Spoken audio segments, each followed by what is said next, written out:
Hi everyone, welcome to Sukku with laddu channel. ఈ రోజు మనం కార్తీక పురాణంలో 5వ అధ్యాయాన్ని చదువుకుందాం. ఈ 5వ అధ్యాయం వనభోజన మహిమ గురించి.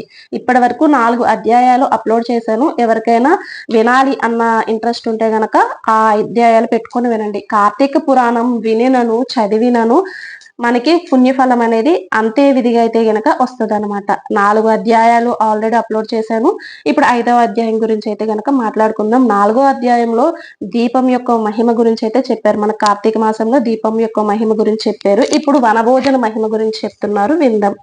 ఓ జనక మహారాజా, కార్తీక మాసంలో స్నానదాన పూజానంతరము శివాలయం అందు గాని విష్ణువాలయం గాని శ్రీమద్ భగవద్గీత పారాయణం తప్పక చేయవలను. అట్టు చేసిన వారి సర్వ పాపములు నివృత్తి అగును. ఈ కార్తీక మాసంలో కరవీర పుష్పములు శివకేశవులకు సమర్పించిన వారు వైకుంఠంకు వెలుదురు. భగవద్గీత కొంతవరకు పఠించిన వారికి విష్ణులోక ప్రాప్తించును. కడకండలి శ్లోకము నొక్క పాదమునైన కంఠస్థం అనరించిన ఎడల విష్ణు సాన్నిధ్యం పొందుతురు.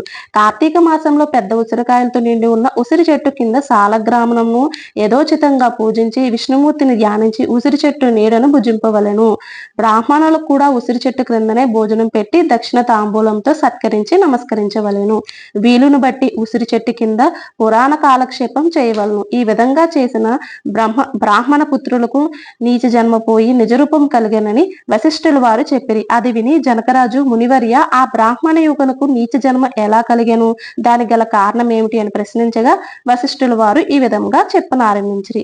మనం కార్తీక మాసంలో ఉసిరి చెట్టు కింద వనభోజనాలు తింటా ఉంటాం కదా. ఇప్పుడంటే ట్రెండ్ మారిపోయి ఏ క్యాస్ట్ వాళ్ళకి ఆ క్యాస్ట్ వాళ్ళకి అన్నట్టు ఇలాగా వనభోజనాలు అయితే గనక పెడతా ఉన్నారు కదా. ఏ వనభోజనాలైనా కూడా శివుని పూజించిన తర్వాత ఉసిరి చెట్టు కింద ఆ వనభోజనం చేయటం వల్ల కలిగే ఫలితం ఏంటి అన్న చెప్తున్నారు. మీకు కుదిరితే అక్కడ ఇలాగా భగవద్గీత వినడం గాని చదవడం గాని లేకపోతే ఇలా కార్తీక పురాణం గాని ఏదో ఒక మీకు నచ్చిన దేవుడి యొక్క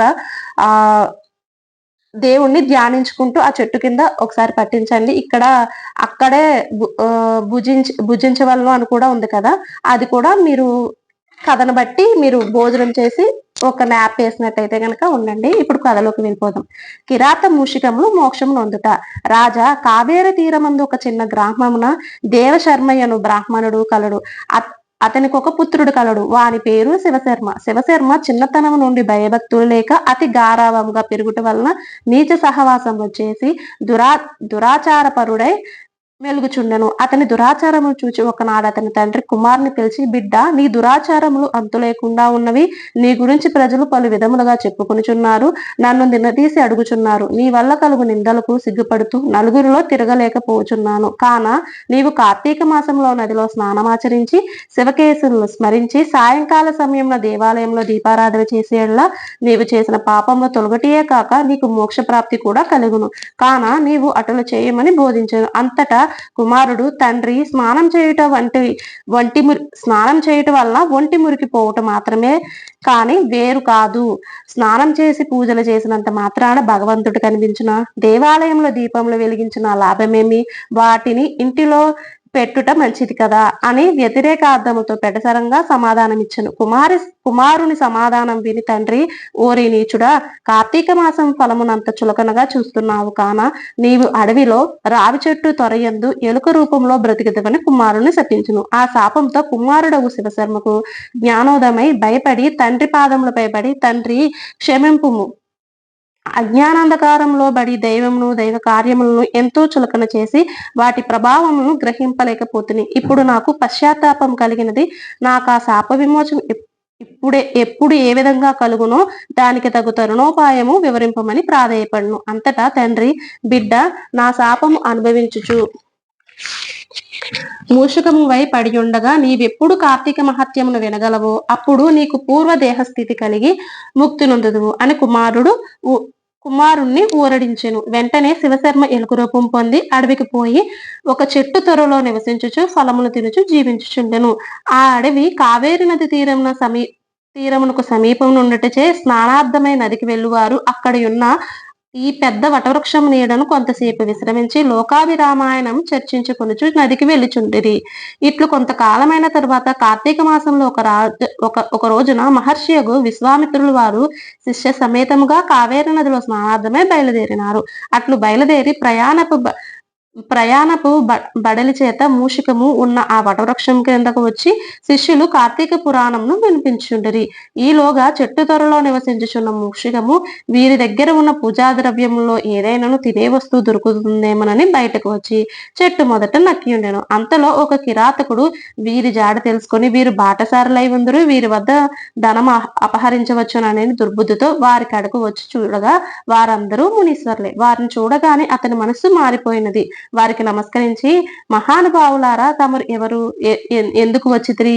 మీ దివ్య దర్శనముతో నా మనసులో చెప్పరాని ఆనందం కలుగుచున్నది, కాన వివరింపుడు అని ప్రాధేయపడును. అంత విశ్వామిత్రులు వారు, ఓ ఈ కిరాతక, మేము కావేరి నది స్థానార్థమై ఈ ప్రాంతం వచ్చితిమి. స్నానం ఆచరించి కార్తీక పురాణం పఠించున్నాము. నీవును ఇచ్చట కూర్చుండి సావధునుడివై ఆలకింపమని చెప్పారు. అటులా కిరాతకుడు కార్తీక మహత్యమును శ్రద్ధగా ఆలకించుచుండగా తన వెనుకటి జన్మ వృత్తాంతమును జ్ఞాపకం వచ్చి పురాణ శ్రవణాంతరము వారికి ప్రణమిల్లి తన పల్లెకి పోయెను. అటులనే ఆహారమునకై చెట్టు మొదట దాగి ఉండి పురాణమంతయు వినుచుండిన ఎలుక కూడా తన వెనుకటి బ్రాహ్మణ రూపం పొంది, మునివర్య ధన్యోస్మి, తమ దయ వల్ల నేను కూడా ఈ మూషిక రూపం నుండి విముక్తుడినైతిని, తన వృత్తాంతమంతయు చెప్పి వెడలిపోయాను. కనుక ఓ జనక, ఇహములో సిరి సంపదలు, పరలోకములో మోక్షము కోరువారు తప్పక ఈ కార్తీక పురాణం చదివి ఇతరులకు వినిపించవలను. పంచమాధ్యాయము 5వ రోజు పారాయణం సమాప్తము. 5వ రోజు కథ అయితే కనుక విన్నారు కదా.